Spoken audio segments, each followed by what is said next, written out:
हर शाम के बाद सुबह होती है। हर शाम के बाद सुबह होती है। हर रात के बाद उजाला होता है। हर दुख के बाद सुख की अनुभूति होती है और हर एक कठिन कार्य करने के बाद रास्ते आसान हो जाते हैं। Welcome to all students with these words in my YouTube video, and I hope that you will like it. Today I am going to discuss this video with you for class 10th student on the second chapter, as you are noticing on the screen, Nelson Mandela, Long Walk to Freedom.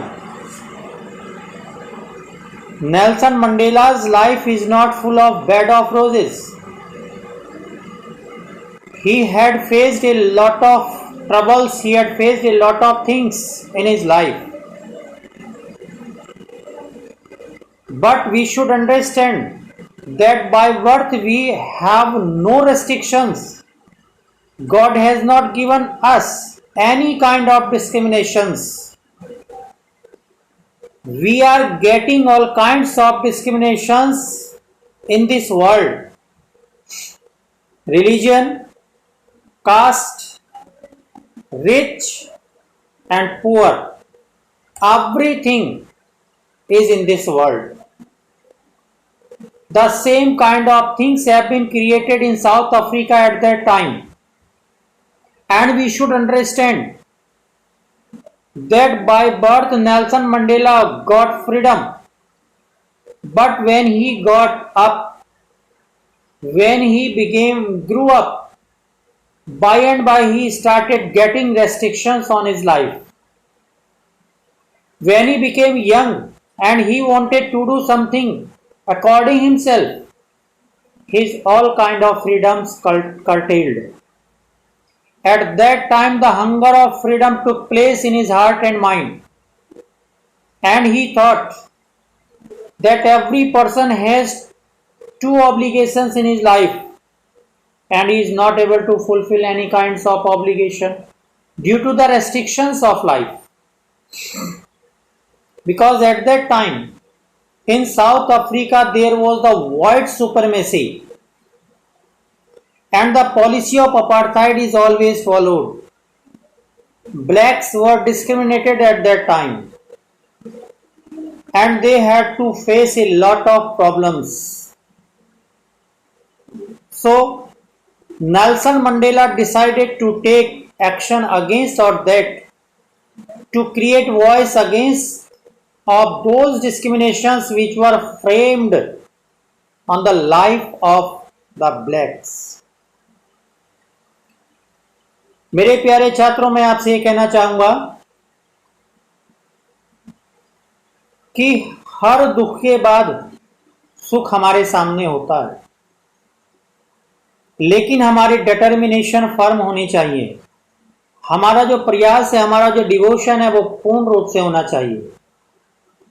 ऐसा ही हम अपने सामने जो screen पर आप लिखा हुआ देख रहे हैं, chapter name, second chapter for class 10th, Nelson Mandela long walk for to freedom. आप इस चैप्टर में ऐसा ही कुछ पाएंगे। एक यहां पर नेल्सन मंडेला कैसे व्यक्ति का नाम हमारे सामने,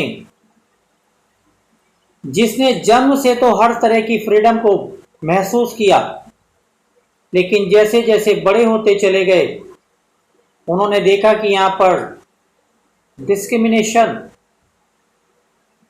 रेस्ट्रिक्शंस उन पर इंपोज किए जा रहे हैं, उनकी फ्रीडम को समाप्त किया जा रहा है। जब बड़े हुए, यंग हुए और उन्होंने अपनी ड्यूटीज को फुलफिल करने की कोशिश की, उन्होंने पाया कि उनकी तो फ्रीडम को कर्टेल कर दिया गया है। उन्होंने देखा कि यहाँ तो अमीरी गरीबी की बहुत बड़ी एक खाई खुदी हुई है। व्हाइट सुपरमेसी यहाँ पर है, व्हाइट्स को सारी प्रिविलेजेस दिए जाते हैं, लेकिन जो ब्लैक्स हैं उनको एज ए स्लेव वहां पर रखा जाता है। इस चीज से नेल्सन मंडेला के अंदर फ्रीडम को पाने के लिए एक हंगर क्रिएट हो गई। और उन्होंने व्हाइट सुपरमेसी के खिलाफ आवाज को उठाया। इस सबके बाद जब नेल्सन मंडेला ने फ्रीडम को गेट किया, अर्थात साउथ अफ्रीका फ्रीडम को गेट कर गया, नेल्सन मंडेला ने अपनी एक ऑटोबायोग्राफी लिखी। उस ऑटोबायोग्राफी को लॉन्ग वॉक टू फ्रीडम नाम दिया गया, जिससे यहां पर एक छोटा सा पार्ट उठा करके हमारी इस बुक में रख दिया गया और हम उसे अपनी सिलेबस में रीड कर रहे हैं, जो हमें यहां पर एक मैसेज भी देता है कि freedom is the right of all, freedom and equality is the right of all. समानता, स्वतंत्रता हम सबका अधिकार होता है। हम सभी को किसी की स्वतंत्रता को हनन नहीं करना चाहिए, किसी के साथ डिस्क्रिमिनेशन नहीं करना चाहिए, अमीरी गरीबी का डिस्क्रिमिनेशन नहीं करना चाहिए। देखिए, long walk to freedom is the autobiography of Nelson Mandela. ये एक नेल्सन मंडेला की ऑटोबायोग्राफी है। South Africa anti apartheid activist, national icon and the first South African black president Nelson Mandela चुने गए। फर्स्ट डेमोक्रेटिक इलेक्शन वहां पर country में हुए और वहां पर उस इलेक्शन के बाद जो नेल्सन मंडेला को इलेक्शन से पहले लगभग 27 इयर्स प्रिजन में भी पास करने पड़े थे। कई बार उनको अरेस्ट किया गया था और 27 इयर्स के बाद नेल्सन मंडेला की जो पार्टी है, पहली बार यहां पर उन्होंने विनिंग गेट की 1994 में। इसके बाद जो वहां पर सेरेमनी रखी गई फर्स्ट डेमोक्रेटिक गवर्नमेंट की, उस सेरेमनी में जो वहां पर एक्टिविटीज हुई, वो सब नेल्सन मंडेला ने इस आर्टिकल में हमारे सामने राइट की है।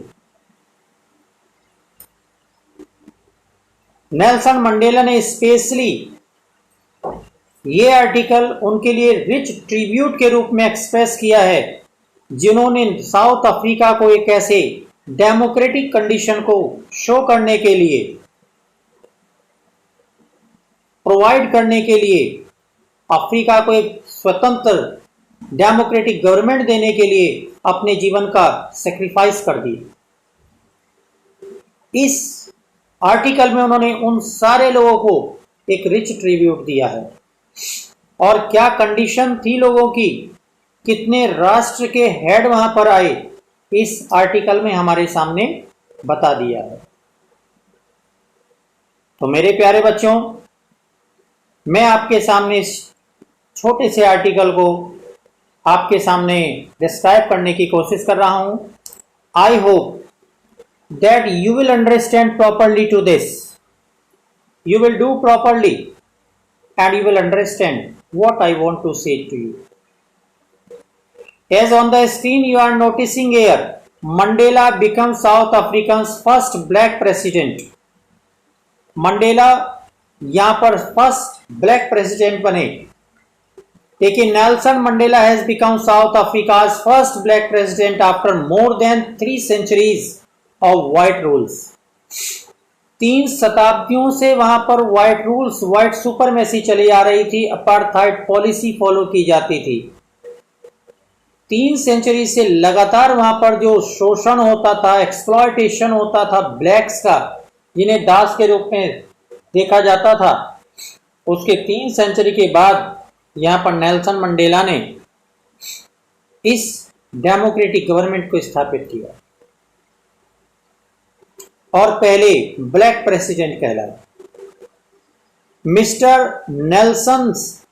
Mister Mandela's African national Congress ANC, it is the name of the party of Mandela, ANC African national Congress party won 252 out of 400 seats in the first democratic election of South Africa's history. South Africa के इतिहास में यहां पर 400 seats में से 252 seats ANC party ने वहां पर गेट की और एक डेमोक्रेटिक गवर्नमेंट बनाई। द इनॉग्रेशन, अब इसके बाद देखिए जब इलेक्शन ओवर हो जाते हैं तो उसके बाद क्या होता है, इनॉग्रेशन होता है, शपथ समारोह होता है, सेरेमनी होती है, हर कंट्री में होती है इलेक्शन के बाद। हमारे यहाँ भी, हमारे इंडिया कंट्री में भी ऐसा ही होता है, जब इलेक्शन विनिंग कर जाते हैं तो पीएम मिनिस्टर सभी अपनी अपनी जो है ओथ सेरेमनी करते हैं। तो the inauguration ceremony took place in the union buildings amphi theatre in Pretoria today. देखिए वहां पर लिखा है उन्होंने उस समय कि आज प्रिटोरिया के यूनियन बिल्डिंग एम्पी थिएटर में इस सेरेमनी को ऑर्गेनाइज किया गया। Attended by politicians and dignitaries from more than 140 countries around the world. पूरे वर्ल्ड में से लगभग मोर देन 140 कंट्रीज के जो डिग्निटरीज थे, पॉलिटिशियंस थे, वहां के हेड्स थे, वो सब वहां पर उसमें पार्टिसिपेट करने के लिए आए। और यहां पर नेल्सन मंडेला ने अपनी इंपॉर्टेंट स्पीच दी और इस स्पीच में सबसे इंपॉर्टेंट सेंटेंस उन्होंने रखा, never never again will this beautiful land experience the operations of one by another. Nelson Mandela ने यहां पर अपने एड्रेस में ये वर्ड कहे कि कभी भी फिर से इस सुंदर से राष्ट्र में, साउथ अफ्रीका में, ऑपरेशन जैसे अनुभव को कोई नहीं झेलेगा। किसी का कोई डिस्क्रिमिनेशन, दमन नहीं होगा, किसी का एक्सप्लॉयटेशन नहीं होगा, सबको इक्वल राइट्स होंगे, सबको फ्रीडम गेट होगी। Jubilant scenes on the streets of Pretoria followed the ceremony with blacks, whites and coloreds celebrating together। बहुत शानदार दृश्य अफ्रीका प्रिटोरिया के गली मोहल्लों में दिखाई दे रहा था। सभी लोग, चाहे वो व्हाइट्स हों, ब्लैक्स हों, कलर्ड लोग हों, सभी लोग वहां पर एक साथ आनंद उठा रहे थे, जश्न मना रहे थे, सेरेमनी मना रहे थे। More than 1 lakh south African men, women and children of all races sang and danced with joy। गा रहे थे, खुशियां मना रहे थे, आनंद मना रहे थे, सभी लोग उसमें मिक्स थे। जैसे कि हमारे यहाँ जब हम स्वतंत्र हुए, जब हमने अपने आप को फ्रीडम गेट की, उस समय किस तरह की खुशियां मनाई गई थी, किस तरह से लोगों के अंदर उत्साह था, करेज था। ये सब डिस्क्रिप्शन इस ओथ सेरेमनी में दिया गया है। ये नेल्सन मंडेला ने अपनी ऑटोबायोग्राफी में यहां पर लिख दिया है। Now in front of you I am going to give you in short this description and you will understand. It was a very short account of this story and you will understand that what Nelson Mandela has told in it. It was a clear and bright morning of 10th May 1994। ये 1994 का समय था, 10th मई का दिन था और दिन बिल्कुल, एटमॉस्फेयर बिल्कुल नीट एंड क्लीन था, आसमान में सूर्य चमक रहा था। Many world leaders gathered there, more than 140 countries, dignitaries, world leaders were present there। They wanted to pay respect to a new democratic non-racial government। यहाँ पर वे सभी वहां इकट्ठा क्यों हुए थे? क्योंकि वे नॉन रेशियल गवर्नमेंट, जो यहाँ पर फर्स्ट डेमोक्रेटिक गवर्नमेंट आई, उस डेमोक्रेटिक गवर्नमेंट को क्या करना चाहते थे? एक रेस्पेक्ट देना चाहते थे। Thus there was a large gathering of world leaders in the ceremony। It was the end of white supremacy in South Africa। इसी समय से समझ लीजिए कि वहां पर जो व्हाइट सुपरमेसी थी साउथ अफ्रीका में, उसका अंत हो गया था। वहां पर नॉन रेशियल डेमोक्रेटिक गवर्नमेंट आ गई थी, जिसने सभी के लिए एक ऐसा एटमॉस्फेयर क्रिएट कर दिया था कि सभी को समान अधिकार होंगे, सब जो हैं वो अपने आप में बिल्कुल विदाउट एनी डिस्क्रिमिनेशन होंगे। The oath ceremony took place in Union Building in Pretoria first of all। देखिए ओथ सेरेमनी को जो यूनियन बिल्डिंग थी प्रिटोरिया की, वहां पर ऑर्गेनाइज किया गया और सबसे पहले mister de Klerk was sworn in as second deputy president. Second deputy president के रूप में मिस्टर डी क्लार्क वहां पर आए और उन्होंने अपनी सॉर्न की, ओथ सेरेमनी की। After that as the first deputy president Thabo Mbeki was sworn in.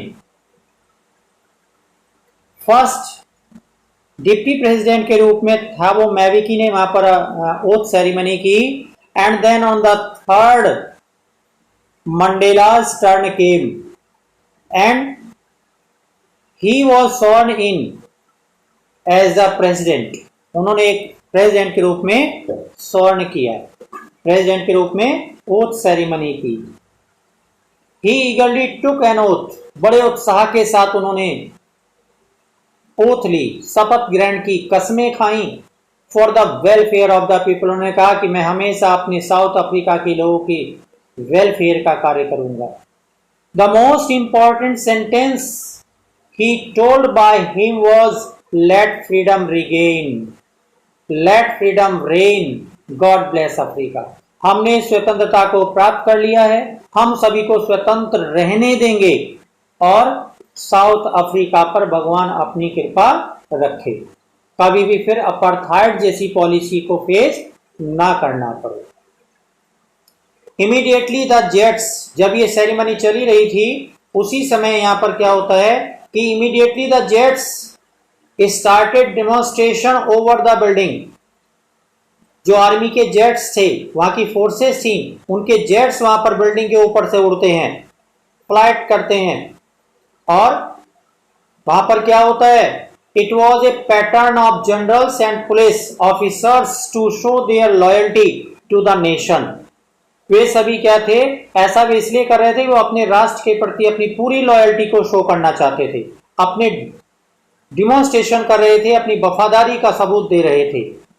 The military generals having medals on chest saluted Mandela's, और वे मिलिट्री जनरल्स जिनके चेस्ट पर बड़े बड़े मेडल्स लगे हुए थे, वे मंडेला को सैल्यूट कर रहे थे, बार बार सैल्यूट कर रहे थे। और वे कौन थे, वे जनरल्स थे, वे फोर्सेस, आर्म फोर्सेस थे जो मंडेला को पहले अरेस्ट करके जेल में डाल रहे थे। He thought that these were the generals who might have arrested him once, and then two national anthems were sang। उस समय दो नेशनल एंथम गाए जाते थे। The black sang Die Stem, blacks जो थे क्या गाते थे, Die Stem, and the white sang Nkosi Sikelel' iAfrika. और यहां पर जो व्हाइट थे वो Nkosi Sikelel' iAfrika national anthem गाया करते थे। लेकिन अब सिर्फ एक नेशनल एंथम रह गया है और वो नेशनल एंथम डेमोक्रेटिक गवर्नमेंट का है। Mandela remembered that this day came after the sacrifices of thousands of people। हजारों लोगों ने अपने जीवन का बलिदान किया इस फ्रीडम को देखने के लिए, इस दिन को देखने के लिए जब साउथ अफ्रीका में किसी तरह की कोई अपार्थाइड पॉलिसी नहीं होगी। The policy of apartheid gave a deep wound to South Africa. South Africa को इस पॉलिसी ने बहुत गहरे गहरे घाव दिए हैं।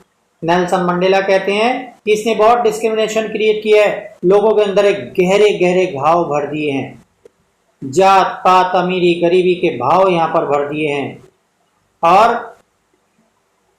those people who had lost their lives for the ceremony taught him the real meaning of courage। यहां पर देखिए मंडेला कहते हैं कि उन लोगों ने जिन्होंने अपने जीवन का बलिदान कर दिया है, जिन्होंने अपना जीवन पूर्ण रूप से समर्पित कर दिया है साउथ अफ्रीका की फ्रीडम के लिए, उन लोगों ने नेल्सन मंडेला को एक बहुत इंपॉर्टेंट चीज सिखाई। उन्होंने कहा what is the real meaning of courage. साहस, कहते हैं कि हिम्मत, करेज उसे नहीं कहते कि किसी ने हमें एकदम एक्साइट कर दिया और एकदम सामने हाथी है और एलिफेंट के सामने जाकर के हम भिड़ गए कि मैं तो डरता ही नहीं, मुझे तो हिम्मत है, और जाके एलिफेंट के जा टक्कर मारी। पता लगा एलिफेंट ने जरा सी देर में उठा के टुकड़े दो कर दिए, तो क्या ये साहस कहलाएगा? नहीं। नेल्सन मंडेला ने हमेशा करेज की डेफिनेशन उनसे सीखी। उन्होंने कहा कि करेज का मतलब ये नहीं है, करेज का मीन्स होता है कि किसी भी समस्या को सॉल्व कर लेना, हिम्मत के साथ, डिवोशन के साथ उसके प्रति अपने आप को डिवोट करना और धीरे धीरे उस समस्या को सॉल्व करके सफलता को प्राप्त कर लेना। उन्होंने वास्तविक करेज का मीनिंग ये बताया। No one is born to hate others. उन्होंने ये भी एक इंपॉर्टेंट बात कही कि कोई भी व्यक्ति अपने अंदर घृणा लेके पैदा नहीं होता। क्या भगवान जब बच्चे को जन्म देता है तो क्या उस बच्चे के अंदर घृणा पहले से भरी होती है? नहीं ना। तो फिर क्यों? Why we are hating to others? People must learn to love because if they can learn to hate. Mandela wants to say that if we can learn hate after coming in this world, तो God has given us inborn love, mercy, तो फिर हम उसे क्यों नहीं सीख सकते? अगर हम घृणा करना सीख सकते हैं तो हम एक दूसरे से प्रेम करना भी तो सीख सकते हैं, भाईचारा भी तो सीख सकते हैं, अपने समाज को एक शांति में बनाना भी तो सीख सकते हैं। They can learn to love also. Love is the natural quality that develops in our hearts. Love, mercy, mercy एक नेचुरल क्वालिटी होती है जो हमारे हृदय में स्पेशली गॉड भर के भेजता है। ईश्वर हमें नेचुरली एक क्वालिटी हमारे अंदर डेवलप कर देता है। तो why we are getting the curse of hate in ourselves? We should not make any kind of hate to any other. He remembered the great freedom fighters also who came on the scene before him. Mandela ने अपनी इस autobiography में उन freedom fighters को भी एक tribute किया, श्रद्धांजलि दी है, जो अपनी लाइफ को नेल्सन मंडेला से पहले ही इस फ्रीडम को पाने के लिए सेक्रीफाइस कर चुके थे। देखिए, ऐसा तो नहीं कि नेल्सन मंडेला ने जो है अपने हाथ में तलवार उठाई हो और अकेले ही बढ़ गए और बस एकदम से उन्होंने जो फ्रीडम को गेट कर लिया हो, ऐसा नहीं था। हमारी इंडिया की फ्रीडम क्या हमें एक आदमी ने दिलवा दी? नहीं, बहुत सारे लोगों ने अपने जीवन का बलिदान किया, सेक्रीफाइस की अपनी लाइफ। इसी तरह से in South Africa also a lot of people have sacrificed their lives and Nelson Mandela remembered them and Nelson Mandela is giving a rich tribute to them. In his opinion, courage was not the absence of fear. देखिए, अब यह courage, फिर से वही बात मैं आपको बताने जा रहा हूं कि according to Nelson Mandela, courage was not the absence of fear, but the victory over it. courage ये नहीं होता कि हमें किसी बात का डर नहीं है, बल्कि करेज वो होता है कि हम अपने डर पर अपनी विजय प्राप्त कर लेते हैं, किसी भी समस्या को सॉल्व कर लेते हैं बिना किसी डर के। This was the idea that took him towards victory. यही आइडिया था नेल्सन मंडेला के अंदर, जो विक्ट्री की ओर बढ़ गए और विक्ट्री को गेट कर गए। After this he told that man has two in obligations. उन्होंने इस ऑटोबायोग्राफी में ये भी कहा कि हर व्यक्ति जब यहाँ पर आता है, जन्म लेता है, तो उसके 2 ऑब्लिगेशंस होते हैं। First obligation is to his family, parents and relatives. अपने सगे संबंधियों के प्रति उसके कर्तव्य होते हैं, अपने समाज के प्रति उसके कर्तव्य होते हैं, उसे वो अपनी ड्यूटीज फुलफिल करनी होती हैं। And second is to the country and community. Second obligation होता है अपने देश के लिए, अपनी कम्युनिटी के लिए, अपने रिलीजन के लिए। सेकेंड ऑब्लिगेशन ये होता है। लेकिन जब व्हाइट सुपरमेसी थी तो यहां पर नेल्सन मंडेला किसी प्रकार के कोई भी ऑब्लिगेशन को फुलफिल नहीं कर पा रहे थे। तभी से उनके अंदर फ्रीडम को गेट करने की हंगर क्रिएट हुई। It was difficult for him to fulfil the duty towards country due to the apartheid policy.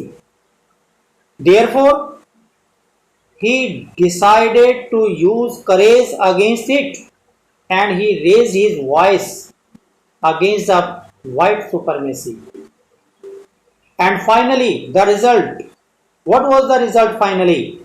And finally, Mandela described that a man who takes away others' freedom gets shattered. उन्होंने कहा कि एक व्यक्ति जो दूसरों की स्वतंत्रता का हनन करता है, निश्चित रूप से वह घृणित होता है। दूसरे उससे घृणा करेंगे, उसे कभी कोई प्रेम नहीं कर सकता। No one is free if he is taking freedom of others. देखिए कितनी अच्छी बात नेल्सन मंडेला ने अपनी इस ऑटोबायोग्राफी में कही है कि कोई भी व्यक्ति फ्री नहीं रहता। अगर कोई किसी दूसरे की फ्रीडम को कर्टेल करता है तो ऐसा नहीं है कि जिसकी फ्रीडम को कर्टेल किया जा रहा है वो फ्री नहीं है, बल्कि वो भी फ्री नहीं है जो कर्टेल कर रहा है, वो भी फ्री नहीं हो सकता। The mind of the oppressors is full of hatred. Oppressors का माइंड भी, एक्सप्लॉयटेटर का माइंड भी यहां पर घृणा से भरा रहता है। Therefore we should not rob the freedom of others। इसीलिए हमें कभी किसी की फ्रीडम को रॉब करना नहीं चाहिए, हमें कभी किसी की फ्रीडम को कर्टेल करना नहीं चाहिए। हमें हमेशा सभी को समान और भाईचारे के साथ रहना चाहिए। नेल्सन मंडेला अपनी ऑटोबायोग्राफी में इस बारे में हमें बता देना चाहते हैं कि neither oppressors nor oppressed is free in his mind. Both are in the same condition. Both have to face a lot of problems. They can't live their life with a happy passions. So we should never be full of hate to others. The oppressed and the oppressors। देखिए last line जो इस chapter में यहाँ पर Nelson Mandela ने इस autobiography में कही है, उन्होंने ये लाइन, बहुत लास्ट लाइन कही है कि the oppressed and the oppressor alike are robbed of their humanity. Oppressed और ऑपरेसर्स वे लोग जिनका एक्सप्लॉयटेशन होता है, और वे जो एक्सप्लॉयटेशन करते हैं वे एक दूसरे की मानवता का हनन कर देते हैं, सब कुछ नष्ट कर देते हैं, सब कुछ समाप्त कर देते हैं। तो इस तरह से हमें हमेशा करेज रखना चाहिए, हमें हमेशा भाईचारे के साथ आगे बढ़ना चाहिए, और हमें हमेशा जो नेल्सन मंडेला यहाँ पर कह चुके हैं कि we should always get freedom, we should always give freedom, we should make equality and freedom for all. I hope that students you have understood properly to this story, to this autobiography, and you will learn a lot of things from that, and you will learn the message equality and freedom for all. Thank you students, thank you, have a nice day, and I hope that you will listen attentively to it, you will subscribe my channel, and you will like to this video on a large scale. Thank you student, thank you, have a nice day, thank you very much.